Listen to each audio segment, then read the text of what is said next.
Как говорилось в старом добром кино, счастье – это когда тебя понимают. Добавлю от себя и помнят. Для героев нашего следующего сюжета это справедливо.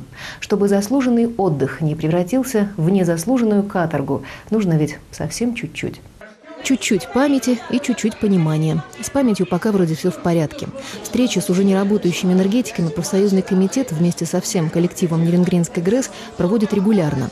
Очередная состоялась 30 января.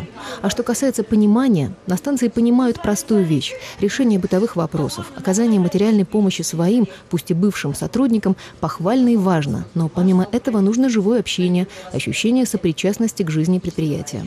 Вот именно это ощущение и настроение постарались подарить представители станции ее ветеранам. Их провели по музею, машинному залу и даже представили подробный иллюстрированный отчет о деятельности предприятия в 2007 году.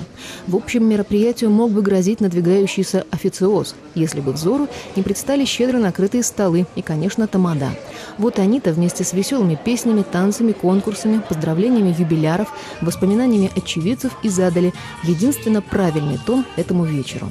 Ведь это очевидно. Люди, которые так долго, до самой пенсии, делали свет и тепло, заслужили светлого настроения и теплого общения. В общем, чуть-чуть памяти и чуть-чуть понимания.